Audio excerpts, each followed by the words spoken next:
किसी ने ये ट्रैक्टर देख लिया ना तो ये बोलेंगे यार ये उबर का ट्रैक्टर है, ये सबको पता है।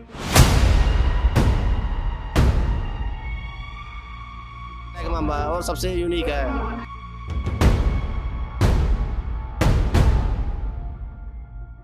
हम इस वक्त शंभू बॉर्डर पे हैं और शंभू बॉर्डर के उस इलाके में है जो हरियाणा पुलिस की और पैरामिलिट्री फोर्स के नाकाबंदी के बहुत नज़दीक है। करीब 50 मीटर की दूरी होगी, 50 से 100-150 मीटर, उससे ज़्यादा की दूरी नहीं है। और पूरे दिन हमने कल भी देखा और आज भी देखा, इस बॉर्डर के पास में एक ट्रैक्टर खड़ा रहता है। उस ट्रैक्टर का ब्रांड कौन सा है ये मुझे नहीं पता, पर उस पर लिखा हुआ है ब्लैक मांबा 735। ये वो अफ्रीकन ब्रीड का सांप है जो बहुत ही जहरीला होता है, जिसके काट लेने पे लोग पानी भी नहीं मांग पाते, ऐसा कहा जाता है। पर मैं उस भाई साहब से पूछना चाहता हूँ कि क्यों ये नाम रखा और कौन सा ये ट्रैक्टर है। क्या नाम है सर आपका? सबसे पहले आप ये बताओ, अपने खाना वाना खाया? बढ़िया से, अच्छे से खाया। हो गया पानी भी पी लिया, बस आ रहे थे आपसे गप मारने के लिए, तो बताइए। हाँ, आपका नाम क्या है? मेरा नाम जी बब्बर है जी। बब्बर, कहाँ से है सर आप? मैं मोहाली से जी।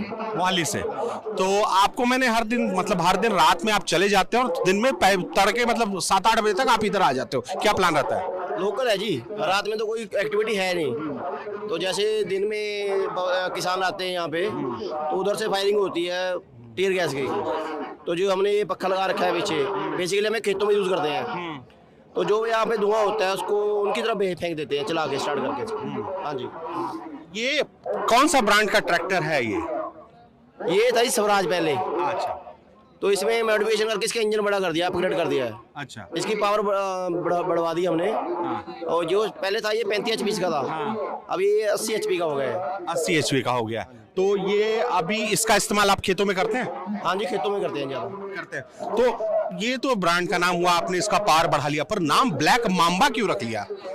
मैं जी बेसिकली क्या, मैं डिस्कवरी ज़्यादा देखता हूँ। अच्छा। तो मेरा थॉट था भी मैंने इसका पेंट भी इसलिए अलग से करवाया है। स्वराज का जो पेंट आता है वो नीले कलर में आता है या रेड में आता है।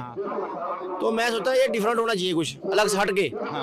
तो मुझे लगा ना वो जो साउथ अफ्रीका का सांप है ब्लैक मांबा, वो बाहर से ग्रे होता है, उसका जो अंदर का फेस है वो होता है ब्लैक।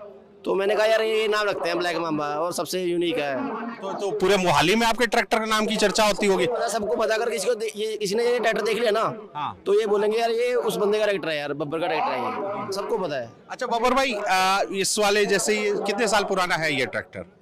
ये जी 92 मॉडल था जी पहले। 92। आपने कब खरीदा था आप या परिवार में? ये पहले मेरे फुफड़ जी के पास था ट्रैक्टर, उन्होंने खेती छोड़ दी। तो मेरे डैडी ने उनसे ट्रैक्टर ले लिया था। हाँ जी। अच्छा, तो इसमें अभी तो इसको मेंटेन करने में खर्च बहुत ज्यादा आता होगा, क्योंकि इसके पार्ट्स भी नहीं मिलते होंगे। नहीं, इजी है, नॉर्मल है। इसका जो इंजन है वो जेसीबी का है, क्लॉस्कर, बेसिकली इंजन क्लॉस्कर का है। वो हर जगह पार्ट्स के अवेलेबल है। वैसे तो रिपेयर है ही नहीं, रिपेयर का कोई दिक्कत नहीं है, खर्चा नहीं है। बस इसमें अभी उसमें डीजल 7 लीटर डलता था मुगलैल, इसमें 13 लीटर डलता है।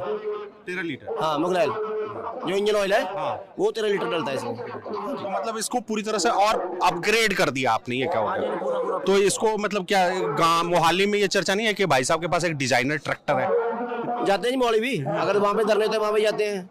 हाँ जी, हाँ जी। तो मैं ट्रैक्टर देख रहा था, आपने ये पूरा म्यूजिक सिस्टम, आपने एंटरटेनमेंट का भी पूरा ख्याल रखा है। तो ये सेटअप कितने का लगता है और कैसे कहाँ लगवा लेते हो?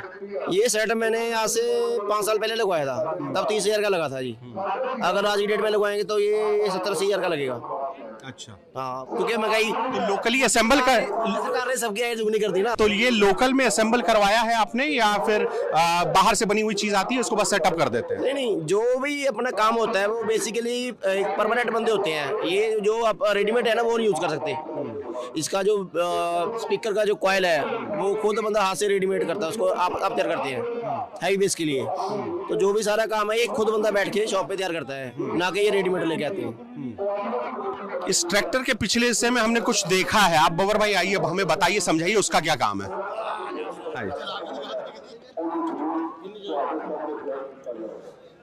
ये क्या है? ये जो ये बंदा ये था ना, ये हमारे ये है 90 मॉडल है ये। मतलब 1000 का लिया था हमने उस टाइम में। तो जो ये है ना, ये इसके फरा है। जब धान होते धान उसमें जो फूस होता है, तो हम क्या करते हैं यहाँ पे खड़ के ना, जैसे मैं इसको लिया और ऐसे निखार दिया, हवा से कबाड़ दूर ले जाता है और धान यहाँ पे गिर जाएगा। जो छोटे में सूप से काम करते हैं, तो इससे हम स्लो में चलाएंगे और ये हवा पूरी देगा। और जो काम अगर बेसिक नेचुरल देखेंगे तो 4 घंटे लगेंगे, अगर इससे काम करेंगे तो बस घंटा का भर लगेगा, आधा घंटा बस। तो ये तो खेतों में काम आने वाली चीज है, इसे बॉर्डर पे क्यों ले आए आंदोलन में? बॉर्डर पे जी इनकी जो मेहरबानी है ना, उसकी वजह से लाना पड़ गया ये। वैसे कभी पिछली बार तो यूज ही नहीं किया था, इस बार क्या हुआ, इन्होंने ड्रोन से बहुत हमले किए। अगर यहाँ पे हवा नहीं होती ना तो ये पूरा धुआं ना 10-15 मिनट यही रहता है, तो हमें दिक्कत होती है। जो हमारे बंदे हैं ना यहाँ पे, किसान बंदे आए हुए हैं, उनको दिक्कत होती है।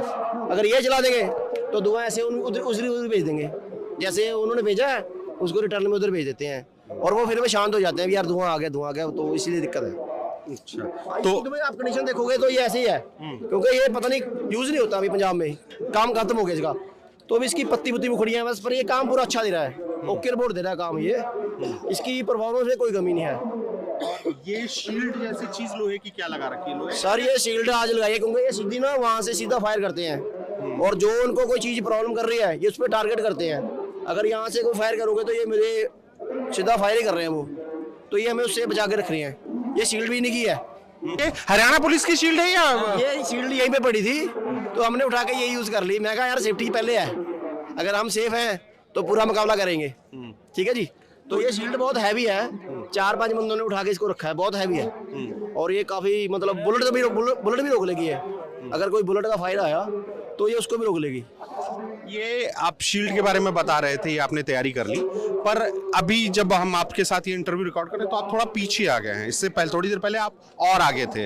तो ये सर ये क्या हुआ, जो आगे जथेबंदी है ना, उन्होंने क्या बोला मेरे को, देखो हम जो बोलेंगे हमने वही काम करना है। वो बोल रहे हैं अगर आप थोड़ा सा आगे आओगे ना तो ये थोड़े से पीछे आ जाएंगे, ताकि कोई झड़प का कोई चांस ना बढ़े। क्यों, गोले की कोई दिक्कत नहीं है, वो जो सीधा फायर कर रहे हैं ना, गन से सीधा फायर कर रहे हैं, वो किसी की आंख चलेगी। और इतनी बड़ी वो बुलेट है एक तो प्लास्टिक की, और जब हिट करती है तो पूरा आंख जहाँ पे भी लग गया वो पूरा खत्म कर देती है। एक की तो यहाँ से 4-5 उंगली खत्म हो गई, उसके हाथ के पास लगा तो उसे ब्लास्ट हुआ, 3-4 उंगली खत्म हो गई, एक की आंख चलेगी यहाँ से, वो पूरी आंख खत्म हो गई। तो हम ये तो ये जाते हैं सेफ्टी काम हो जाए, जो होना है सेफली ना, ये चक्कर है। तो हम तभी मैं थोड़ा सा पीछे आ गया, क्योंकि जो उन्होंने मुझे बोला है वो तो मुझे ये बोल रहे थे आप थोड़ा पीछे जाओ। मैंने कहा इनको मैं छोड़ नहीं सकता भाई, अगर उन्होंने फायर कर दिया तो मैं जो अपना काम करूंगा। मैं ट्रैक्टर के ऊपर बैठा हूँ, जब भी वो फायर करते हैं आप इधर स्टार्ट कर देते हैं ट्रैक्टर को, ताकि धुआं उधर भेज दें जल्दी से जल्दी।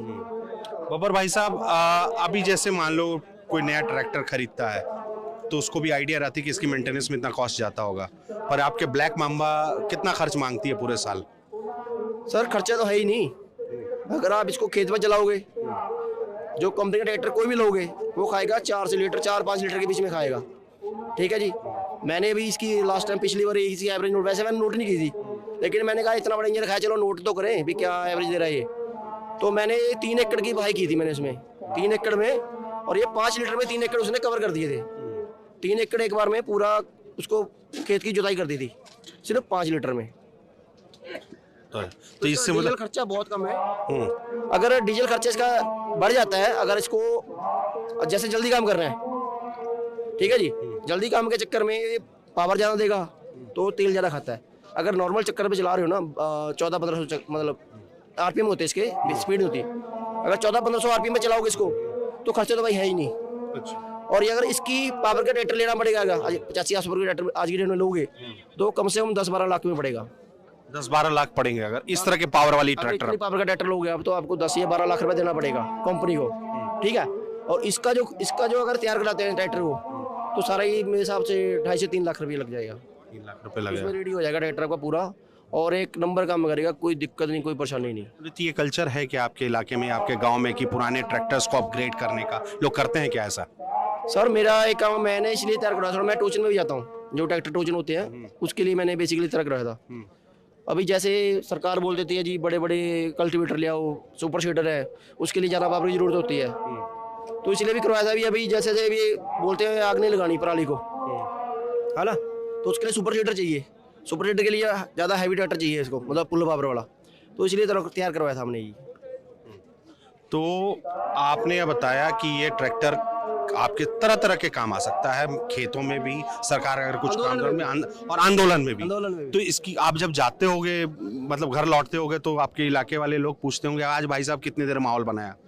हाँ जी, मैं बेसिकली मैं पहले दिन नहीं आया था यहाँ पे, एक दिन मैं नहीं आया जब 12 तारीख को यहाँ पे तेरह को, तो क्योंकि मेरे घर पे काम चल रहा है, तो मुझे जितने भी मेरे जानकार हैं, एक दो मीडिया वाले भी हैं, अपने दोस्त हैं, एक जी हैं, उन्होंने भी फ़ोन किया भी आप गए नहीं। मैंने कहा जी मैं थोड़ा फंसा हुआ घर पे, मिस्त्री काम लगा। मैंने कहा उनको थोड़ा सामान मैं इकट्ठा दे दूँ, ईंट सीमेंट रेता वगैरह, फिर आऊँगा। और कल 2-3 दिन से मैं यहीं पे हूँ जी, शाम से। यही मैंने आपको कल देखा था, तो वही सोचा था आपसे बात करूंगा। आज रात को जाएंगे, फिर सुबह आ जाएंगे जी। अच्छा, रात में कितने बजे चले जाते हो आप? रात को जाएंगे जी 11-12 बजे।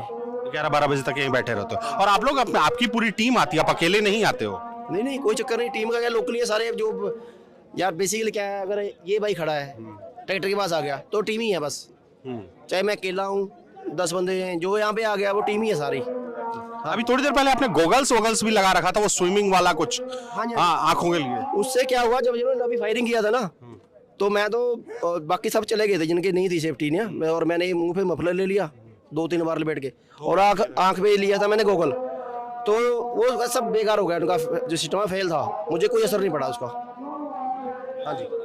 तो ये थे बब्बर भाई साहब, जो एक ट्रैक्टर लेकर आते हैं और आंदोलन में पुलिस नाके और जो किसानों ने अपना बॉर्डर तय कर रखा है उसके सबसे करीब अपना ट्रैक्टर लगाते हैं, और ये एकमात्र ट्रैक्टर होता है। तो इन्होंने बताया कि वो किस मकसद से ट्रैक्टर को लगा रहे हैं। बॉर्डर है ना, एक बार बोलो, आपको बोलता हूँ, ये बॉर्डर है ना, अगर ये जथेबंदी हमें बोल दे है ना, ये बॉर्डर जो इन्होंने लगा रखी है बैरिकेड, ट्राली पड़ी है, रेते की ट्राली पड़ी है हमारे पास, जो जैक वाली होती है।